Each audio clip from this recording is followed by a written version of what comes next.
had been feeling it for months, like there was an invisible wall between my wife, Emily, and me. It wasn't that we argued constantly, or that the love had completely disappeared, but there was a coldness creeping in, subtle at first, then impossible to ignore. Every night, I'd walk down the hallway toward our bedroom, hoping for the warmth, the connection we used to share. And every night, it felt like Emily had already put up a barrier, an unspoken keep-out sign that hurt far more than any argument ever could. It started small. A lingering glance when I tried to hold her hand, a sigh when I suggested we rearrange the bedroom, or pick a new comforter.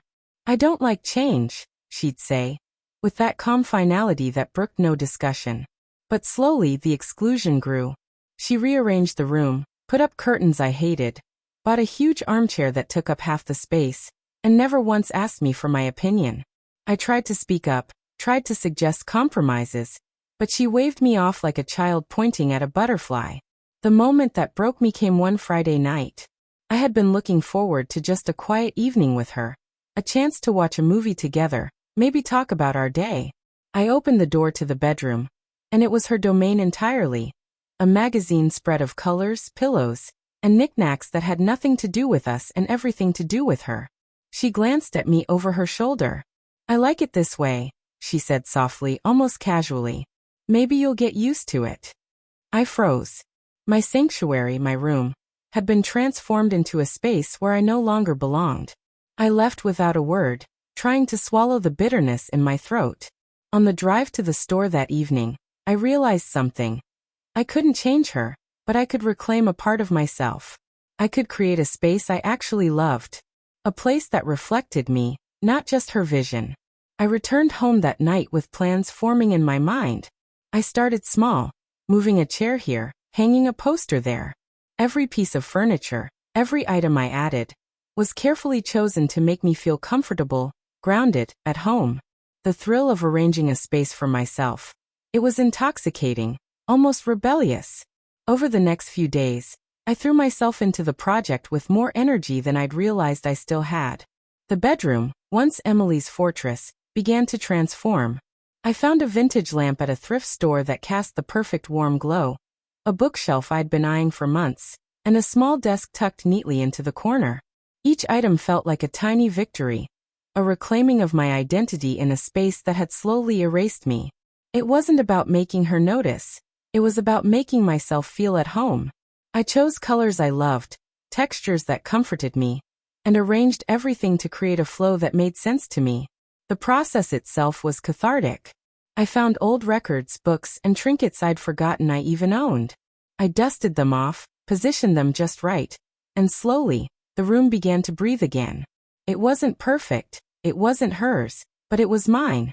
Of course, Emily noticed. She walked in one evening while I was adjusting a lamp. Her eyes widened slightly, a flash of surprise, then something else, a tension, a flicker of irritation, maybe even jealousy. "That's different," she said carefully, almost testing me. I smiled faintly, trying to mask the rush of satisfaction I felt. "Yeah. I wanted it to feel right for me," I said. Her expression shifted, a blend of disbelief and curiosity. "You never really cared about how it looked before," she muttered. And that was true. I had never invested in it because it had always felt like hers, not ours. But now, seeing her reaction, I realized this wasn't just about furniture or colors. It was about boundaries, about standing firm in my right to claim space in my own life. That night, I sat in the armchair she had so stubbornly insisted on keeping, surrounded by the pieces I had carefully placed. For the first time in months, I felt at ease in our bedroom. Not because she had changed, not because the room had suddenly become hers again, but because I had created a corner of the world that belonged to me. And the calm, quiet satisfaction of that victory, the subtle hum of independence, was more powerful than any argument I could have had with her. Over the following week, the tension between us subtly shifted.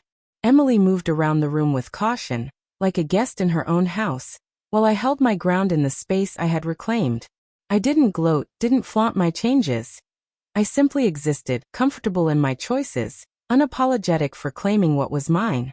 One evening, she came home later than usual. I was sitting at the desk, reading one of the books I had repositioned. the warm light spilling over the pages.